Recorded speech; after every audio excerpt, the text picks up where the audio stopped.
name's Christina. My name's Ashley. My name's Erica. My name is Talia. Our issue that we are trying to fix is the pink tax. So in our short film, you will see a couple of survey numbers. Interviews, a little bit of history, And store comparisons of prices. The pink tax is a phenomenon where products marketed towards the female gender are generally more expensive than those marketed towards the male gender. With the pink tax, another phenomenon called the tampon tax can also be included, where females are forced to pay high prices for feminine hygiene products such as tampon cups and pads. Companies price these products to be so expensive because they consider them to be a luxury item, according to Hawkins.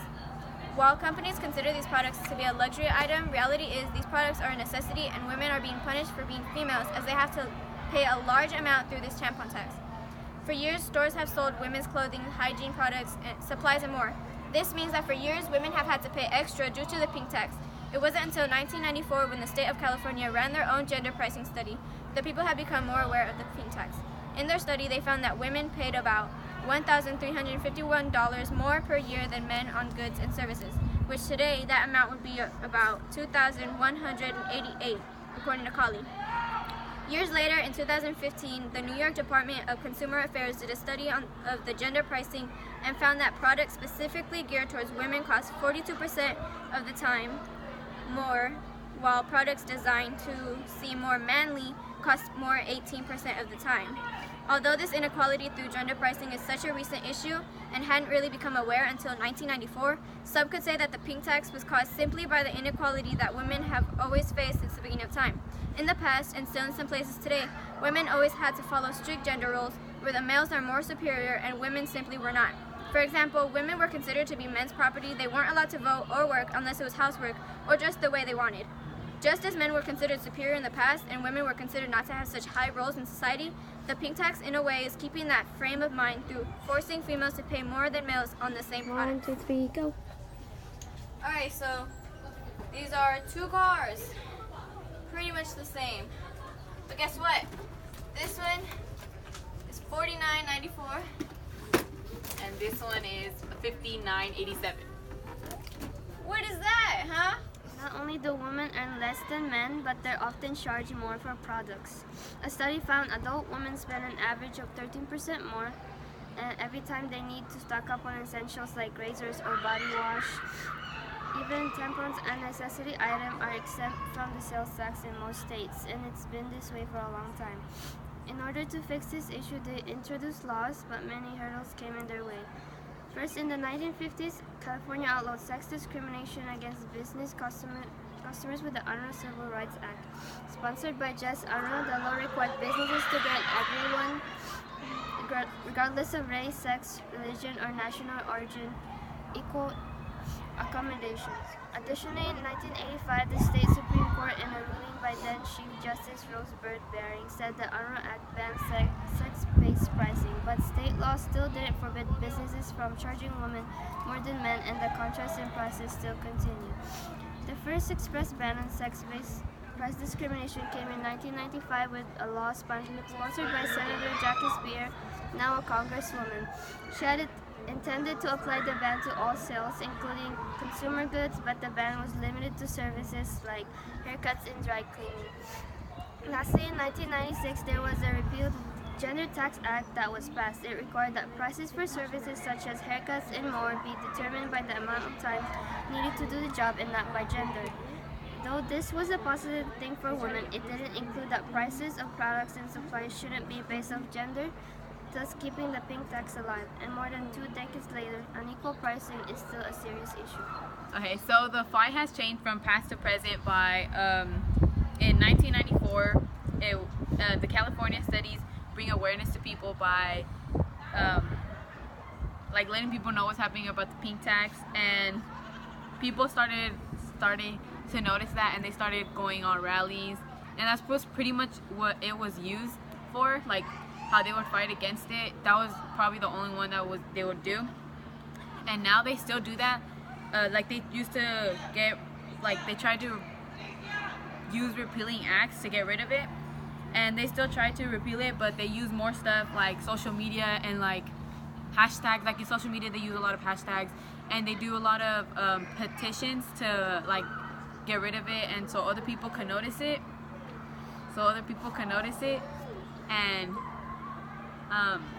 they also use like they do a lot of social experiments, like in restaurants. They're right now, not restaurants, but like fast food places. They have been charging more women for like food, and that made even more people notice it, and more people are fighting against it now.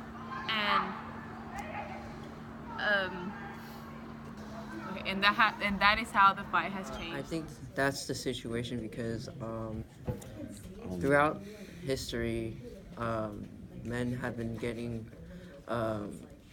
It's been a patriarchal, dominant society throughout time and stuff. And Okay, so I think pink tax is a thing because when women were allowed to vote and allowed to work, men didn't want them to actually go out there. And so at one point they used like the increase of pay for their own products to show them that it was really hard for them to work on their own. So they needed men to like help them out so that they could pay for these things. So in a way it's like to keep them in place of where they were before. So like below men. So what is the pink tax as of today? Again, pink tax means the additional amount that women pay for certain services and products. Today, women make less and pay more.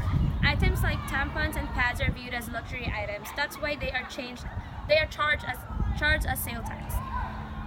So what are some solutions for pink tax? A woman named Jackie Spear, a representative for California's 14th Congressional District, introduced a bill on April 10, 2018 in the 115th Congress. This was a bill in the U.S. Congress, and it is called H.R. 5464. Pink Tax Repeal Act, which met from January 3, 2017 to January 3, 2019. But the legislation did not enacted by the end of the Congress. This bill was created to end gender discrimination in the pricing of products and services. Personally, women should buy the products for men that are identical to the products that women need and want. What everyone can do is when you're in the store, be sure to compare the products inside a store that are the same yet are for different genders. And tell your friends and family about the pink tax because awareness is the first step to change. That's it? No. So we are at Target, and we're gonna try out. Come on, guys. Target.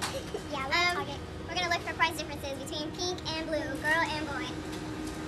Got it. Hi. Hey.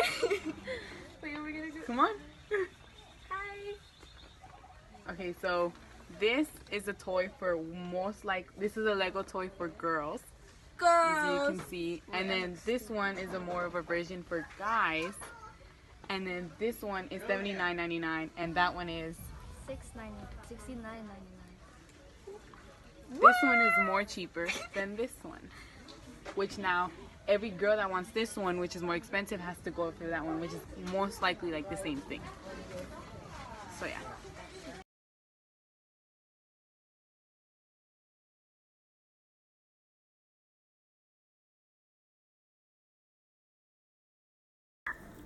The prices are based off of matching prices. Like we look at our competitors' prices to make sure that we have the best price. So if a different color is a different price somewhere, that can make the color price a different than like the exact same item being different colors can be different prices. It's all based on making sure we have the best price out there. Okay, thank you. You're welcome. Hey, that was a good idea.